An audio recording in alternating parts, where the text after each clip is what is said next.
Siapa aku adalah apa kata firman Tuhan. Apa yang kupunya adalah apa kata firman Tuhan. Apa yang dapat kulakukan adalah apa kata firman Tuhan. Sekarang aku akan menerima firman Tuhan. Pikiranku fokus, hatiku murni menerima. Hidupku tidak akan sama lagi, karena aku adalah pemenang di dalam nama Tuhan Yesus Kristus. Amin. Beri kemuliaan bagi Tuhan. Haleluya. Silakan duduk keluargaku di dalam Tuhan. Haleluya. Puji Tuhan. Dan hari ini kita akan lanjutkan seri khotbah dari surat Yakobus. Ya. Surat Yakobus ini tolong diingat baik-baik. Surat Yakobus ini dituliskan dan ditujukan kepada hanya orang Kristen, kepada hanya anak Tuhan yang sudah menerima Tuhan Yesus Kristus sebagai Tuhan dan Juru Selamat. Haleluya. Jadi bukan dari luar kalangan orang Kristen. Ini harus kita ingat, sehingga di dalam merenungkan surat Yakobus ini, itu berarti merenungkan surat yang ditujukan Tuhan kepada kita, bukan kepada pihak lain. Katakan amin. Dan surat Yakobus ini menjadi panduan di dalam kita menjalani kehidupan kita sehari-hari sebagai pengikut Kristus. Ya, sebagai pengikut Kristus. Di dalam mempertahankan iman kita, di dalam menghadapi pencobaan-pencobaan kita, di dalam menjaga lidah kita agar perkataan kita sesuai dengan kehendak Tuhan, di dalam menjaga sikap kita, di dalam hikmat yang kita pegang untuk mengambil keputusan-keputusan. Jadi keluargaku di dalam Tuhan, surat Yakobus ini sangat-sangat penting bagi kita orang-orang Kristen. Sangat penting bagi kita pengikut Kristus. Katakan amin. Dan bagi keluargaku di dalam Tuhan yang ingin mengulang kembali, saya sarankan untuk mengulang-ulang seri khotbah surat Yakobus ini, ya. Termasuk seri khotbah surat Yudas. Dan bagi yang mengulang, yang ingin mengulang ataupun yang belum sempat mendengar seri kemarin-kemarin, dapat melihat di channel YouTube saya PDTIR Sucipto Lubis, dan saya Sucipto Lubis, gembala di sidang jemaat Tuhan di GPD Pemenang ini, mengucapkan selamat datang, ya. Dan kepada yang baru pertama kali hadir atau yang sudah lama nggak hadir tapi baru pada saat ini hadir kembali di ibadah kita di tempat ini, kami mengucapkan selamat bergabung kembali. Kita akan dibangun bersama-sama ke arah Kristus. Haleluya. Kita akan dibangun bersama-sama di dalam takut akan Tuhan. Karena tanpa bertumbuh ke arah Kristus, tanpa dibangun di dalam takut akan Tuhan, maka sia-sialah kekristenan kita. Karena apapun janji Tuhan di dalam firman Tuhan tidak akan digenapi di dalam kita. Dan hari ini kita akan masuk ke dalam surat Yakobus pasal 4, ya, mulai ayat yang ke-13 sampai ayat yang ke-17. Yuk kita baca sama-sama. Boleh ditampilkan? Surat Yakobus 4 pasal 13 sampai 17. Yuk kita baca sama-sama yuk. 1, 2, 3. Jadi sekarang hai kamu yang berkata, hari ini atau besok kami berangkat ke kota Anu, dan di sana kami akan tinggal setahun dan berdagang serta mendapat untung. Sedang kamu tidak tahu apa yang akan terjadi besok. Apakah arti hidupmu? Hidupmu itu sama seperti uap yang sebentar saja kelihatan lalu lenyap. Sebenarnya kamu harus berkata, jika Tuhan menghendakinya, kami akan hidup dan berbuat ini dan itu. Tetapi sekarang kamu memegahkan diri dalam congkakmu, dan semua kemegahan yang demikian adalah salah. Jadi jika seorang tahu bagaimana ia harus berbuat baik, tetapi ia tidak melakukannya, ia berdosa. Haleluya. Kembali ke ayat 13. Keluargaku di dalam Tuhan. Di sini disinggung tentang congkak, tentang kesombongan, tentang kebanggaan diri. Dan kami mau beritahukan, bukan kami, firman Tuhan beritahukan kepada kita berulang kali bahwa kesombongan, kecongkakan, kebanggaan diri adalah dosa yang sangat dibenci oleh Tuhan. Yang sayangnya banyak orang Kristen sekarang ini terjebak di dalam dosa itu. Tetapi pada masa surat Yakobus ini dituliskan dan ditujukan kepada orang-orang Kristen, pengikut Kristus pada jemaat mula-mula, ternyata jemaat mula-mula juga sudah seperti ini. Karena kalau tidak, ini surat tidak akan berisi seperti ini. Jadi apa yang dialami di dalam jemaat mula-mula itu juga dialami oleh jemaat Tuhan pada saat-saat ini.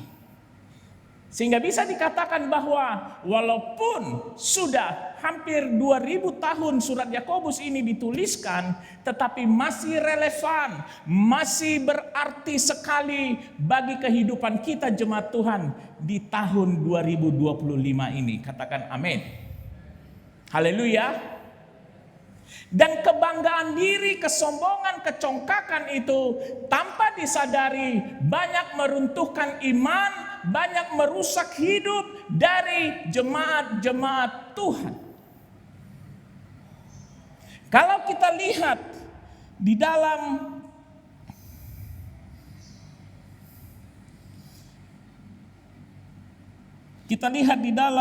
Amsal 8 ayat yang ke-13. Amsal 8 ayat yang ke-13, kita hari ini akan banyak membaca ayat-ayat untuk menopang surat Yakobus ini agar kita dapat lebih mengerti. Amsal 8 ayat 13, takut akan Tuhan ialah membenci kejahatan. Katakan amin. Jadi orang yang berkata dia takut akan Tuhan berarti dia membenci kejahatan. Kalau dia tidak membenci kejahatan berarti dia tidak takut akan Tuhan. Padahal awal dari hikmat dari Tuhan adalah takut akan Tuhan. Banyak orang Kristen ingin hikmat dari Tuhan, tetapi dia tidak membenci kejahatan. Sehingga yang datang kepadanya hanyalah hikmat dari dunia ini, hikmat dari nafsu manusia, hikmat dari setan-setan. Ketahuilah keluargaku di dalam Tuhan, takut akan Tuhan ialah membenci kejahatan. Aku benci kepada kesombongan, kecongkakan, tingkah laku yang jahat, dan mulut penuh tipu muslihat. Inilah orang-orang yang takut akan Tuhan. Dan yang menduduki peringkat pertama dari kebencian kita kepada kejahatan adalah kepada kesombongan dan kecongkakan. Tidak dikatakan aku benci kepada mulut penuh tipu muslihat yang pertama kali, tidak. Kepada kesombongan, kecongkakan. Jadi orang yang takut akan Tuhan itu membenci kesombongan, membenci kecongkakan, membenci tingkah laku yang jahat, membenci mulut yang penuh dengan tipu muslihat. Katakan amin. Jadi kalau kita hidup masih di dalam kesombongan, kecongkakan kita, maka kita tidak termasuk golongan orang yang takut akan Tuhan. Dan kalau kita tidak termasuk ke dalam golongan orang yang takut akan Tuhan, jangan pernah berharap janji-janji firman Tuhan ini akan digenapi dalam hidup kita. Jangan pernah berharap anak cucu kita akan perkasa di bumi. Karena itu semua hanya bagian dari orang-orang yang takut akan Tuhan. Katakan amin. Jadi ketahuilah keluargaku di dalam Tuhan, orang yang takut akan Tuhan itu benci kepada kesombongan, benci kepada kecongkakan. Dan kemudian di dalam Amsal 6 ayatnya yang ke-16 sampai ke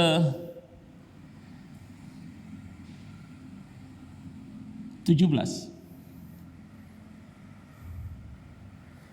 Ya, Amsal 6 ayat 16 sampai ke 17. Ya, sampai ke 19 nanti ya. 6 perkara ini yang dibenci Tuhan. Berapa perkara?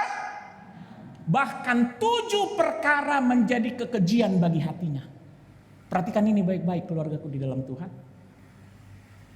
Jangan-jangan kita merasa beribadah kepada Tuhan setiap hari, tetapi padahal kita sedang melakukan kekejian kepada Tuhan. Ayat 17. Mata sombong jadi kekejian kepada Tuhan, yang menduduki peringkat pertamanya adalah mata sombong. Inilah jahatnya dosa kesombongan dan kecongkakan itu. Tadi kita lihat orang yang takut akan Tuhan, yang menduduki peringkat pertama yang dibenci oleh orang yang takut akan Tuhan adalah kesombongan, kecongkakan. Sekarang kita melihat lagi bahwa kekejian, ada 7 perkara yang merupakan kekejian bagi Tuhan, yang menduduki peringkat pertamanya justru mata sombong. Lidah dusta, tangan yang menumpahkan darah orang tidak bersalah. Ayat 18. Hati yang membuat rencana-rencana yang jahat, kaki yang segera lari menuju kejahatan. Ayat 19. Seorang saksi dusta yang menyembur-nyemburkan kebohongan dan yang menimbulkan pertengkaran saudara. Apabila salah satu dari 7 perkara ini ada dalam diri kita, berarti kita sedang melakukan kekejian bagi Tuhan. Bagaimana mungkin kita berkata kita pengikut Kristus, kita anak Tuhan, tetapi kita melakukan kekejian untuk Tuhan. Jadi singkirkan 7 perkara ini dari hidup kita. Haleluya, haleluya. Tetapi yang menduduki peringkat pertama adalah mata sombong.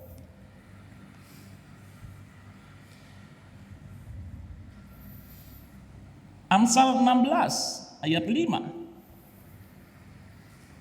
Amsal 16 ayat 5.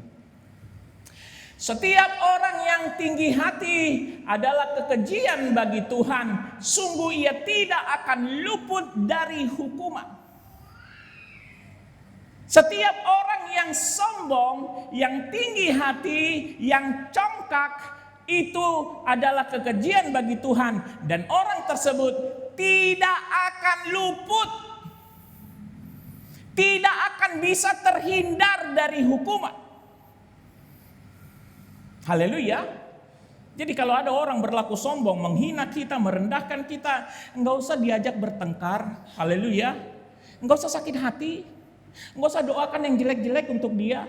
Doakan yang terbaik untuk dia. Kenapa? Kalau dia tidak bertobat, dia tidak akan bisa luput dari hukuman Tuhan.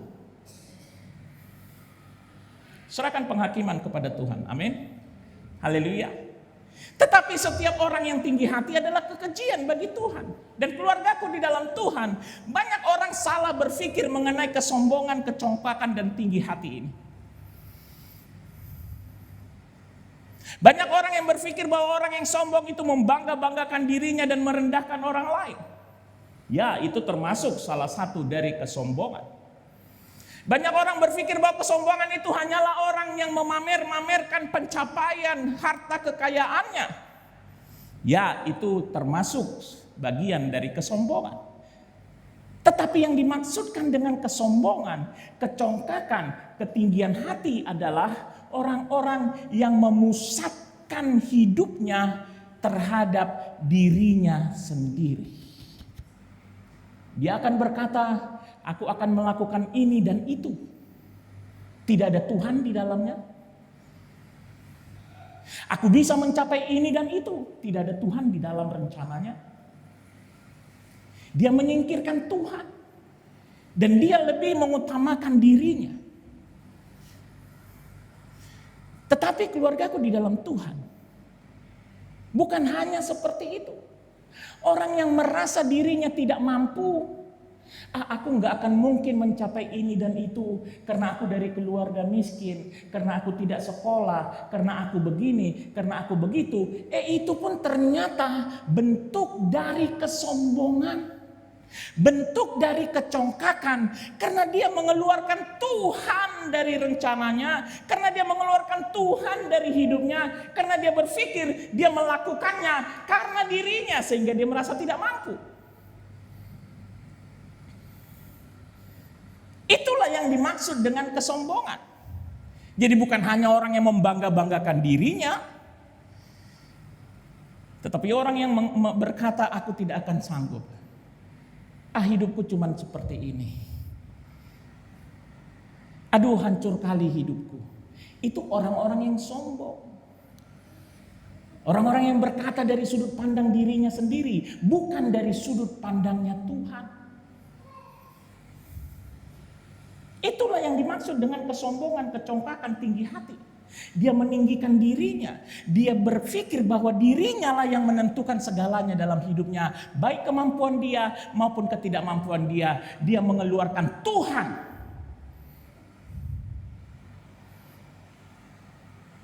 Dia tidak melibatkan Tuhan.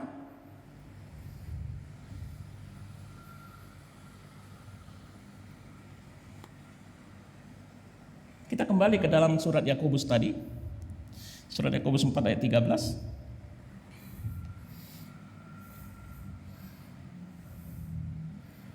Jadi sekarang hai kamu yang berkata hari ini atau besok kami berangkat ke kota Anu dan di sana kami akan tinggal setahun dan berdagang serta mendapat untung. Ayat 14. Sedang kamu tidak tahu apa yang akan terjadi besok. Kembali ke ayat 13. Ada banyak orang menyusun rencana dalam hidupnya, betul? Dan kami mau berkata keluargaku di dalam Tuhan, susunlah rencana di dalam hidupmu.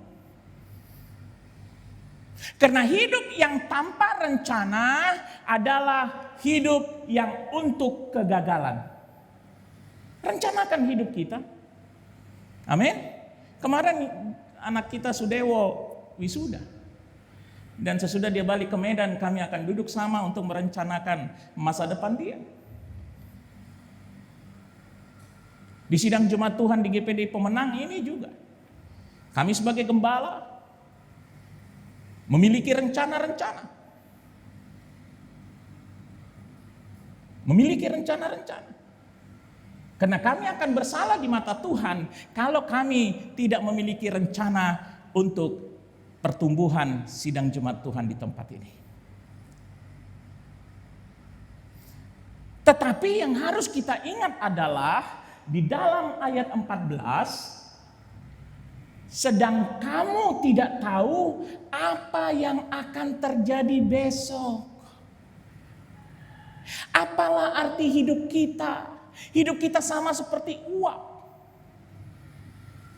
Sering kita berpikir di dalam menyusun rencana, kita hanya melihat dari sudut pandang diri kita, dari kepentingan kita, dari kemampuan kita. Kita mengeluarkan Tuhan dari rencana kita. Kita berpikir bahwa kita masih hidup 80 tahun lagi. Sehingga banyak orang Kristen, seperti kami katakan tadi, surat Yakobus ini ditujukan kepada orang-orang Kristen. Sehingga banyak orang Kristen di dalam menyusun rencana hidupnya, menyusun rencana karirnya, menyusun rencana sekolahnya, menyusun rencana perdagangannya, tidak melibatkan Tuhan. Mengeluarkan Tuhan dari rencananya. Sehingga ada yang berkata seperti ini, aku akan kesana kemari melakukan ini dan itu, aku pasti berhasil.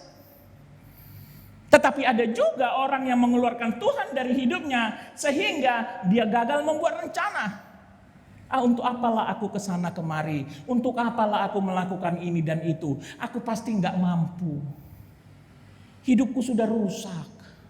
Kedua jenis orang seperti ini adalah orang-orang yang hidup di dalam kesombongannya, kecongkakannya, yang berpikir bahwa yang mengendalikan hidupnya, yang berkuasa akan masa depannya, yang berkuasa akan hidupnya adalah dirinya sendiri, bukan Tuhan. Dia tidak sadar bahwa hidupnya sama seperti uap yang sebentar saja kelihatan lalu lenyap. Di sini siapa yang masih muda dan remaja? Angkat tangan, cuman saya. Ayo susun rencana hidupmu. Sesudah sekolah menuju mana? Sesudah kuliah apa yang harus dilakukan? Tetapi jangan menyusun rencana berdasarkan kemampuan kita. Jangan menyusun rencana berdasarkan kepentingan diri kita. Jangan menyusun rencana berdasarkan siapa kita. Karena kita tidak tahu apa yang akan terjadi besok. Siapa di sini yang berdagang? Yuk angkat tangan yang berdagang. Gak ada yang berdagang di sini? Yang jualan? Cuman saya? Ya, ada.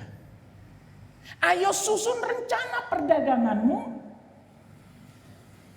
Tetapi jangan susun rencana hanya berdasarkan kepentinganmu, berdasarkan kemampuanmu, berdasarkan kondisimu. Siapa di sini yang punya anak? Ayo rencanakan masa depan pendidikan, masa depan anak-anakmu, tetapi jangan pernah merencanakannya hanya berdasarkan kemampuanmu, hanya berdasarkan kondisi dirimu. Karena engkau dan aku tidak tahu apa yang akan terjadi besok. Hidup kita ini hanya seperti uap. Banyak orang Kristen yang tidak sadar akan hal itu. Banyak orang Kristen tidak sadar bahwa hidupnya hanya seperti uap. Kita lihat di dalam Kejadian 3 ayat 19. Saya akan menunjukkan ayat-ayat. Supaya kita semua benar-benar mengerti posisi kita di dalam dunia ini. Baik di dalam menjalani hidup kita maupun di dalam menyusun rencana-rencana hidup kita. Kejadian 3 ayat 19 ya. Dengan berpeluh engkau akan mencari makananmu sampai engkau kembali lagi menjadi tanah. Karena dari situlah engkau diambil. Sebab engkau debu dan engkau akan kembali menjadi debu. Orang yang sadar akan hal ini, orang yang sadar bahwa dirinya hanya seperti uap yang sebentar bisa hilang, orang yang sadar sekaya apapun dia, semiskin apapun dia, banyak orang yang bangga dengan kemiskinannya. Jangan pikir hanya orang kaya yang bangga dengan kekayaannya. Banyak orang miskin bangga dengan kemiskinannya. Itu kenapa dia tiap hari mengeluh. Aku kan orang miskin, ya oma, ya oma. Aku gak mungkin mencapai itu. Aku kan miskin dalam pengetahuan. Aku miskin dalam harta. Aku kan gak dianggap orang. Itu orang yang bangga dengan kemiskinannya. Itu orang yang sombong juga termasuk. Tetapi ingatlah keluargaku di dalam Tuhan. Seberapapun kita berpeluh untuk mencari makanan kita di bumi ini, untuk mencapai pencapaian apapun di bumi ini, untuk mengumpulkan harta apapun di bumi ini, ingat satu hal, engkau akan kembali lagi menjadi tanah, karena dari situlah kita diambil. Sehingga tidak ada dasar untuk bersombong-sombong. Haleluya. Tidak ada dasar untuk bangga dengan kekayaan kita, tidak ada dasar untuk bangga dengan kemiskinan kita. Tidak ada dasar untuk bangga akan kemampuan kita. Dan tidak ada dasar untuk bangga akan ketidakmampuan kita.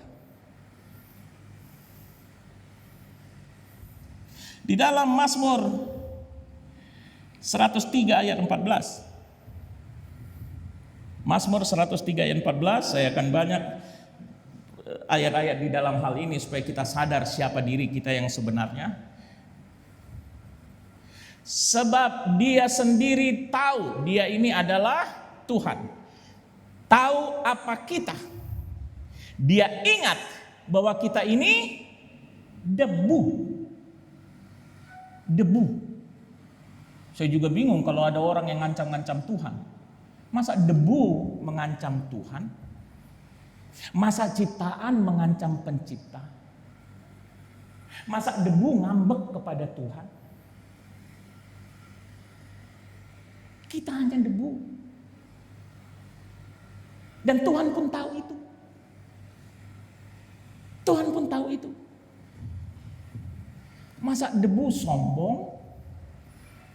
Debu itu apa? Tanah yang diinjek. Saya pernah,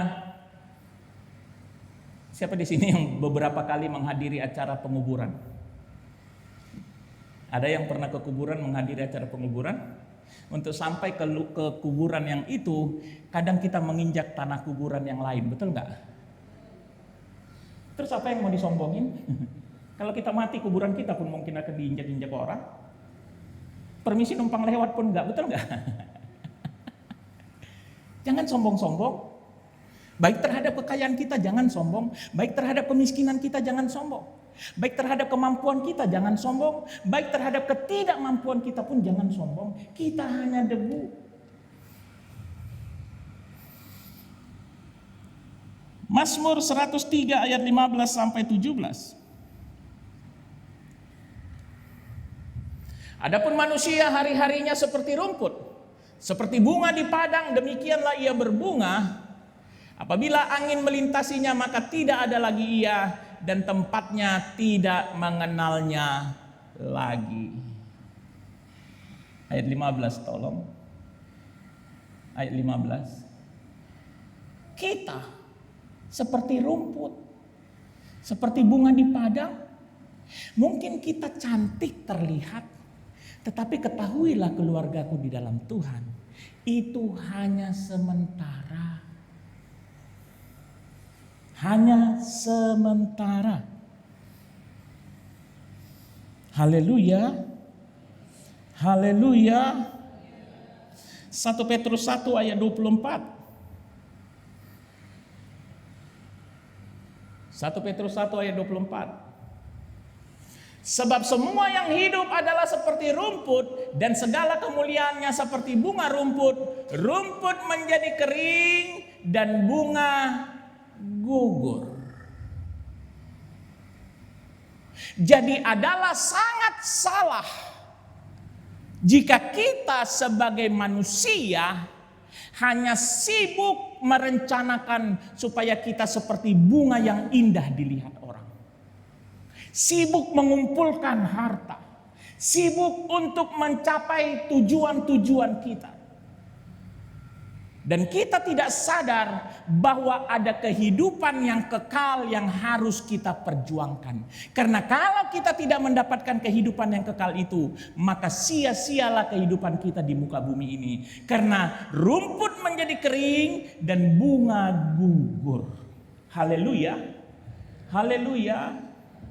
Makanya jangan sombong, jangan congkak, jangan tinggi hati, jangan menyusun rencana berdasarkan diri kita.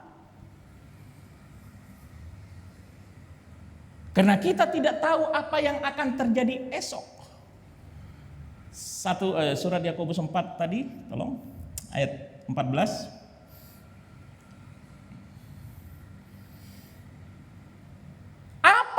Arti hidupmu. Hidupmu itu sama seperti uap yang sebentar saja kelihatan lalu lenyap.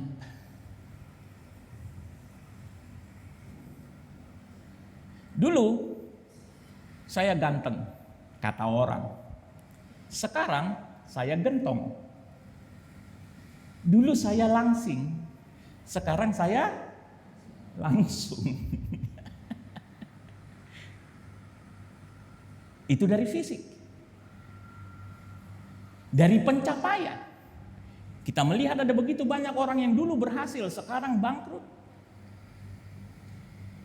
Bahkan ada yang berhasil tetapi tidak memiliki rasa bahagia, tidak memiliki rasa cukup.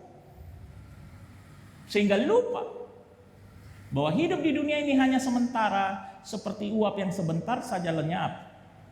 Bapak kita gembala sebelum ini di tempat ini berusia 84 tahun sekian bulan. Mertua saya meninggal umur 84 tahun sekian bulan.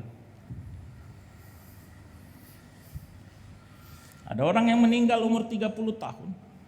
Ada orang yang meninggal umur 20 tahun.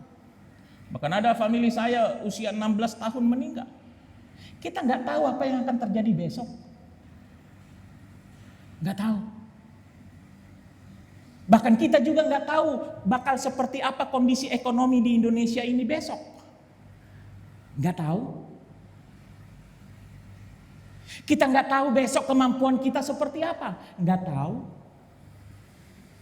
Kita nggak akan tahu besok bencana apa yang sedang menunggu kita. Nggak tahu. Ayat 15. Sebenarnya, perhatikan baik-baik keluargaku di dalam Tuhan. Kamu harus berkata, jika Tuhan menghendakinya, kami akan hidup dan berbuat ini dan itu. Inilah yang seharusnya kita lakukan sebagai pengikut Kristus yang sadar benar bahwa hidup kita di dunia ini hanyalah debu, hanyalah seperti rumput dan bunga yang sebentar saja layu kering, yang seperti uap. Sehingga di dalam rencana kita, di dalam hidup kita, di dalam mewujudkan cita-cita kita, kita melibatkan kehendak Tuhan. Katakan amin. Jika Tuhan menghendakinya, tapi jangan salah ya keluargaku di dalam Tuhan. Ada orang yang membuat ini bercandaan. Jika Tuhan menghendakinya, maka nanti malam aku akan gosok gigi katanya. Jika Tuhan menghendakinya, maka aku besok pagi akan mandi katanya. Itu sudah mencemooh firman. Yang dimaksud dengan jika Tuhan menghendakinya, kami akan hidup dan berbuat ini dan itu adalah menyesuaikan semua rencana kita kepada kehendak Tuhan. Katakan amin. Sehingga ada pengakuan bahwa Tuhanlah penguasa akan hidup kita. Sehingga ada pengakuan bahwa Tuhanlah yang terbesar, bukan kita. Kalau kita mengakui Tuhan yang terbesar, tadi ada lagunya ya, waktu pujian penyembahan. Kalau kita mengakui kemahakuasaan dan kepemilikan Tuhan akan hidup kita, maka semuanya akan kita sesuaikan dengan kehendak Tuhan. Kita akan susun rencana, kita akan sesuaikan. Apakah sudah sesuai dengan kebenaran firman Tuhan? Ataukah rencana ini hanya untuk kenikmatan diriku sendiri saja? Hanya untuk memuaskan keinginan dagingku? Hanya untuk memuaskan hasratku dipuji orang?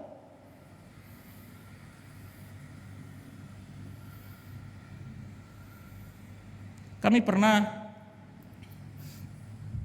terlibat di dalam membangun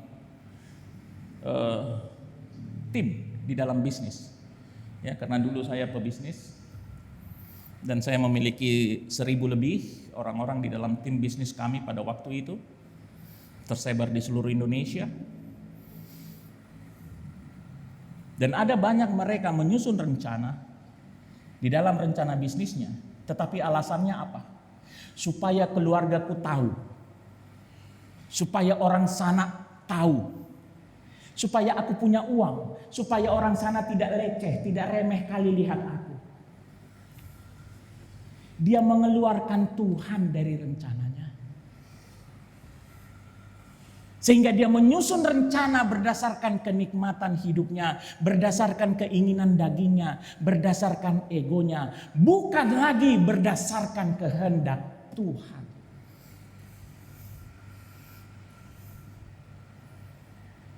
Jadi keluargaku di dalam Tuhan, susun rencana tetapi sesuaikan dengan kehendak Tuhan. Bukan Tuhan berkata kita tidak boleh memiliki uang. Malah Tuhan berjanji memberikan kehidupan yang berkelimpahan. Amin. Haleluya. Tuhan berjanji membuat anak cucu kita perkasa di bumi. Tuhan berjanji dan bahkan sudah menyiapkan rancangan masa depan yang penuh harapan. Tetapi untuk mencapai itu semua, kita rencanakan dan kita sesuaikan dengan kehendak Tuhan. Sesuaikan dengan kehendak Tuhan. Bukan untuk kesombongan kita, bukan untuk kepentingan kita, bukan untuk supaya dibangga-banggakan kepada orang lain, tetapi supaya Tuhan dimuliakan di dalam rencana kita tersebut. Amin. Haleluya. Libatkan Tuhan. Ketahui kehendak Tuhan itu apa. Baca firman Tuhan setiap hari supaya kita tahu kehendak Tuhan apa, dan susunlah rencana kita dan kita sesuaikan dengan kehendak Tuhan. Pernahkah kita bertanya, apakah rencanaku ini? Apakah rencana perdaganganku ini? Apakah rencana pendidikanku ini? Apakah rencana pekerjaanku ini? Apakah rencana di dalam rumah tanggaku ini sudah sesuai dengan kehendak Tuhan? Kalau belum, berarti kita termasuk orang yang melakukan kekejian bagi Tuhan. Karena kita sudah sombong, congkak, tinggi hati. Merasa tidak butuh Tuhan ada di dalam rencana kita. Merasa bahwa kitalah penguasa akan hidup kita. Merasa bahwa kitalah yang mengendalikan hidup dan masa depan kita. Bukan lagi Tuhan. Makanya kita tidak melibatkan Tuhan sama sekali. Mengeluarkan Tuhan dari penyusunan rencana kita. Nggak mau repot-repot menyesuaikan dengan kehendak Tuhan lagi. Dan kalau kita sudah melakukan kekejian bagi Tuhan, bahkan di dalam menyusun rencana kita pun, bagaimana kita berharap bisa meraih janji-janji Tuhan.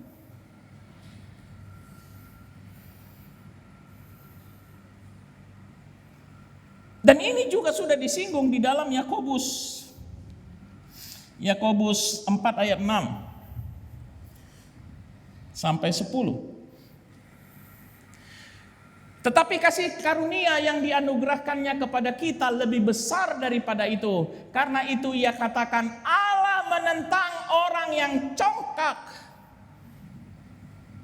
Orang yang mengandalkan dirinya di dalam menyusun rencana, berdasarkan kemampuannya, berdasarkan keinginannya, berdasarkan kepentingannya, tidak melibatkan Tuhan sama sekali. Allah menentang orang-orang seperti itu. Tetapi mengasihani orang yang rendah hati, yang mengimani bahwa Tuhanlah penguasa akan hidupnya, Tuhanlah yang mengendalikan masa depannya, Tuhanlah yang bisa mengerjakan dan memberikan hal-hal yang baik dalam hidupnya. Tuhan. Kalau kita lihat di dalam surat Yakobus 1 ayat 1 dikatakan, dari Yakobus hamba Allah dan Tuhan Yesus Kristus. Yakobus ini saudara Yesus. Satu orang tua. Hidup di dalam rumah yang sama, bermain sama. Tetapi dia tidak menganggap itu kebahagiaan. Dia menempatkan dirinya, dia mengambil identitas sebagai hamba Yesus Kristus. Bahkan di dalam firman Tuhan dikatakan, Kristus adalah Tuhan kita dan kita adalah hambanya. Amin. Amin. Kita hamba Kristus. Masakan hamba merencanakan sesuatu dalam hidupnya tidak menyesuaikan dengan kehendak tuannya?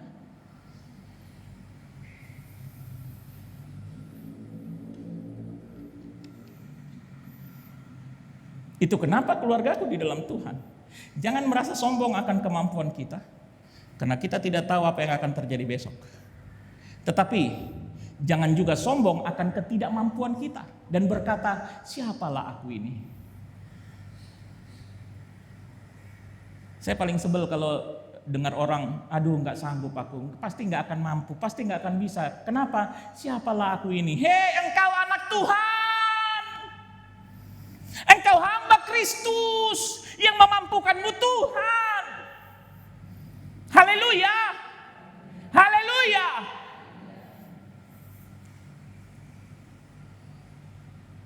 Kalau dihitung-hitung terhadap kemampuan kami, saya dan istri sebagai gembala di tempat ini, mungkin kami akan menolak pada waktu kami mau ditahbiskan menjadi gembala di tempat ini.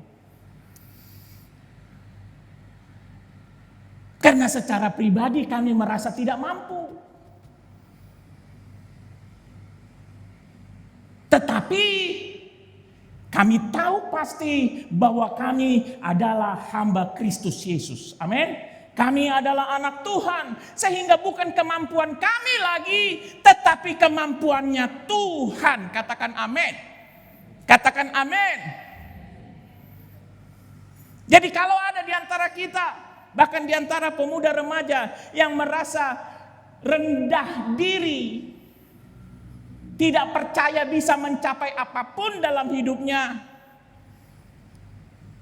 hei, bukan kemampuanmu, tetapi kemampuan Tuhan. Selama rencanamu sesuai dengan kehendak Tuhan, Tuhan pasti memampukanmu. Katakan amin. Karena Tuhan ingin memakai yang bodoh untuk mempermalukan yang merasa dirinya pintar.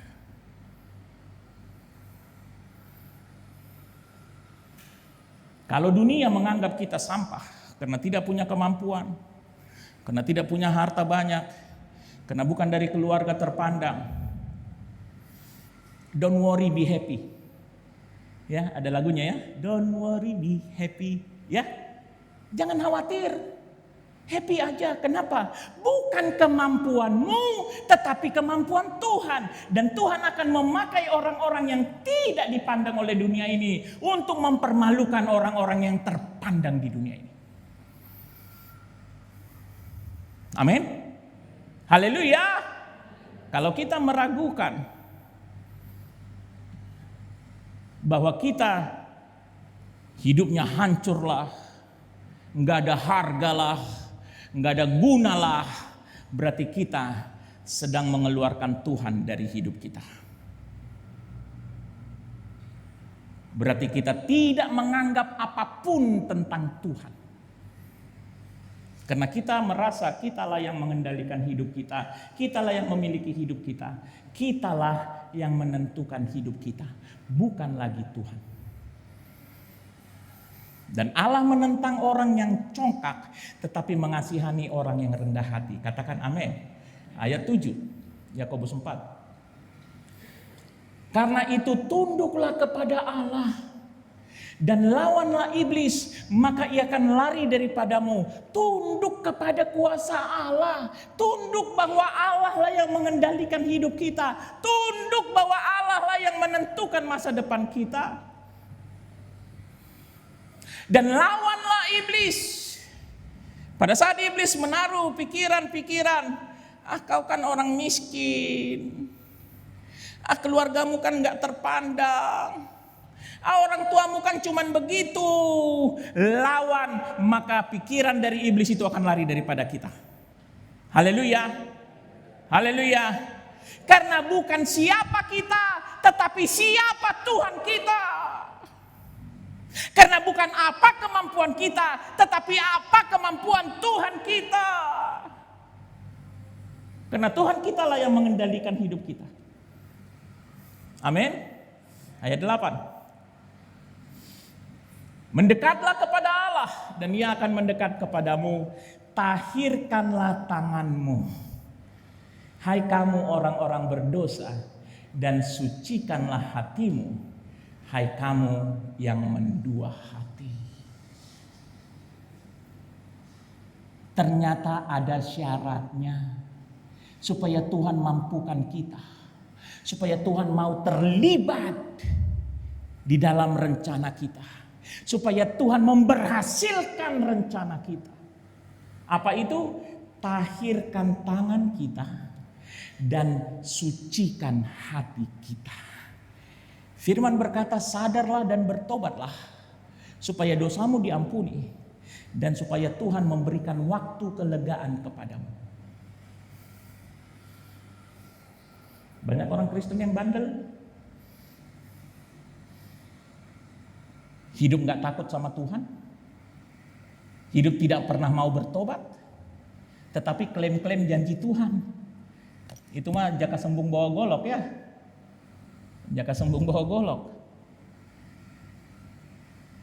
Makanya dikatakan di sini tahirkan, sucikan hati kita. Ayat 10 langsung. Yakobus 4 ayat 10.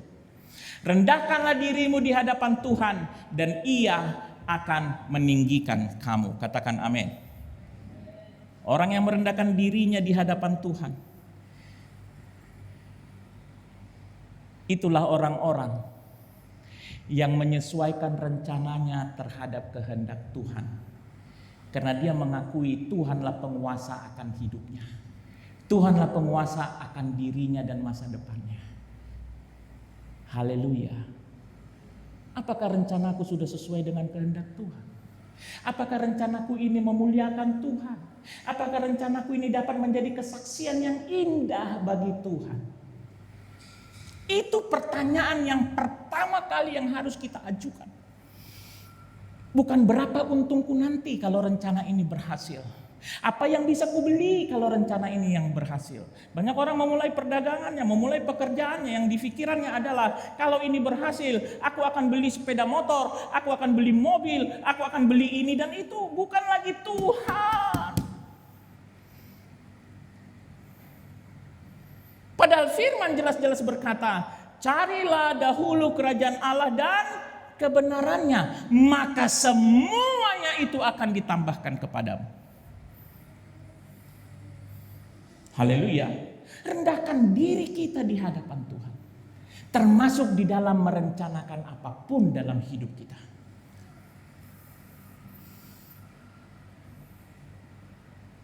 Yakobus 4 ayat 16.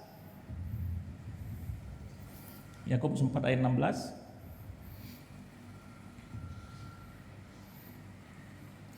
Saudara, bukan ayat 16. Itu ayat 11. Ya. Tetapi sekarang kamu memegahkan diri dalam congkakmu dan semua kemegahan yang demikian adalah salah. Sesuaikan rencanamu di dalam kehendak Tuhan. Sesuaikan rencanamu untuk kemuliaan Tuhan. Sesuaikan rencanamu untuk dapat menjadi kesaksian bagi Tuhan. Sesuaikan rencanamu agar orang-orang di sekitarmu beroleh kasih karunia. Itulah orang yang merendahkan diri di hadapan Tuhan. Bukan orang yang memegahkan dirinya di dalam congkaknya. Ayat 17.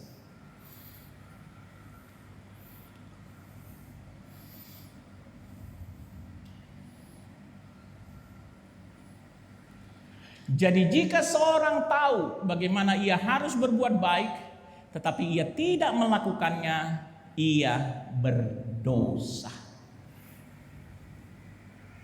Haleluya. Menyerahkan rencana kita terhadap kehendak Tuhan, itu adalah hal yang baik. Di dalam Amsal 16, ayatnya yang ketiga. Yang bawa bolpen sama kertas boleh dicatat ini. Yuk kita baca sama-sama, 1, 2 ya.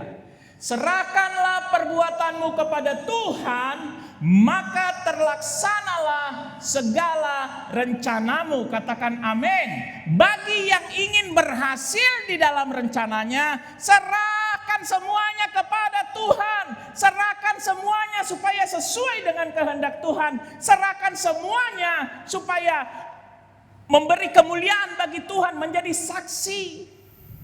Termasuk perbuatan-perbuatan kita di dalam mengerjakan rencana tersebut. Maka terlaksanalah segala rencanamu. Ini adalah hal yang baik. Kalau ini tidak dilakukan, maka itu jadi dosa. Karena firman berkata, kalau kita tahu itu baik, kita tidak lakukan, maka itu menjadi dosa. Efesus 2 ayat 10. Karena kita ini buatan Allah. Kita buatan Allah. Masakan mungkin Tuhan membiarkan buatannya untuk gagal? Buatan Allah itu gagal karena memang si buatan Allahnya ini yang dablek, yang keras kepala, yang merasa bahwa dia sanggup, merasa bahwa dialah yang mengendalikan hidupnya. Masakan ciptaan merasa dia yang mengendalikan hidupnya, bukan si pencipta. Diciptakan dalam Kristus Yesus untuk melakukan pekerjaan baik. Jadi kita diciptakan dalam Kristus Yesus untuk melakukan pekerjaan baik. Sehingga kalau kita tidak melakukan pekerjaan baik, berarti kita sudah tidak sesuai lagi dengan tujuan penciptaan kita di dalam Kristus Yesus. Dan itu menjadi dosa. Yang dipersiapkan Allah sebelumnya. Ia mau, Kristus mau, pencipta kita mau, supaya kita hidup di dalamnya. Nyanya di sini huruf besar atau huruf kecil? Huruf kecil, jangan dirubah-rubah. Supaya kita hidup di dalam rencana penciptaan kita, yaitu untuk melakukan pekerjaan baik. Sehingga kalau bukan hal yang baik kita kerjakan, berarti kita tidak hidup di dalam rencana penciptaan kita. Makanya itu menjadi dosa. Haleluya. Ya, kita baca lagi Yakobus 4 ayat 17 tadi.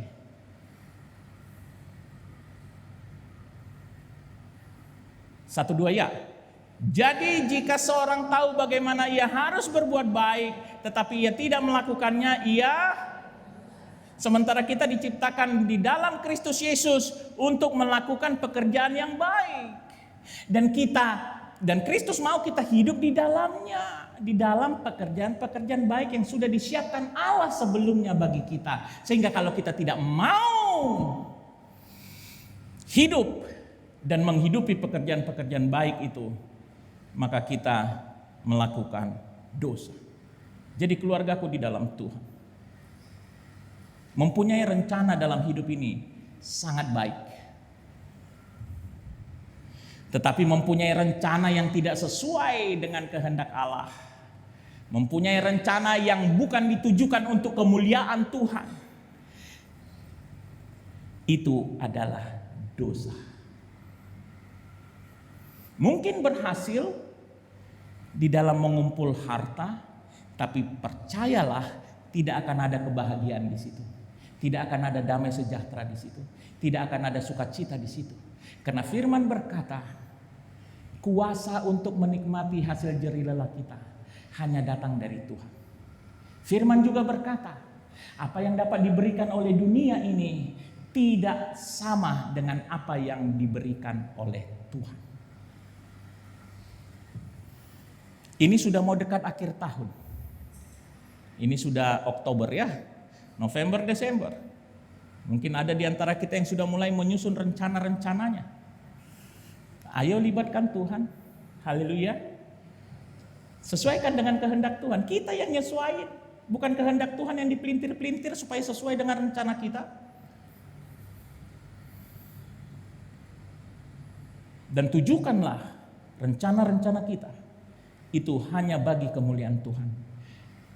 Tujukan rencana-rencana kita itu untuk menjadi kesaksian bagi Tuhan. Tujukan rencana-rencana kita itu untuk memberi kasih karunia kepada orang-orang sekitar kita. Serahkanlah perbuatan-perbuatan kita. Firman berkata, lakukan segala sesuatu sama seperti melakukannya untuk Tuhan. Harus dengan segenap hati. Maka terlaksanalah segala rencanamu. Katakan amin. Saya percaya kita semua ingin berhasil dalam hidup kita. Amin. Saya percaya kita mau hidup di dalam kelimpahan dari Tuhan. Ayo libatkan Tuhan. Dan serahkan perbuatan kita kepada Tuhan. Supaya rencana kita terlaksana. Puji Tuhan. Haleluya, haleluya. Kita akan masuk di dalam doa. Kami mengundang pemain musik dan singers untuk datang ke depan. Amin, amin, haleluya.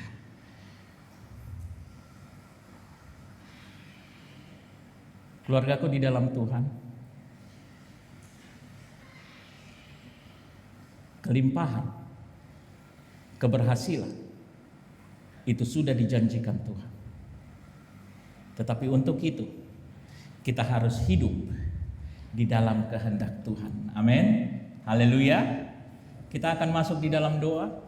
Dan kami mengundang Bapak Ibu Jemaat Tuhan yang ingin didoakan untuk datang ke depan berlutut dengan iman.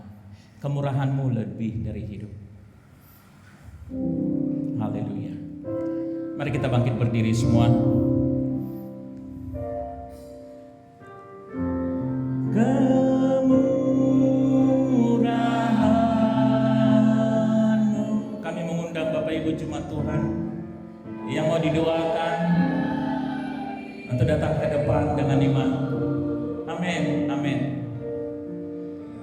Kemurahan-Mu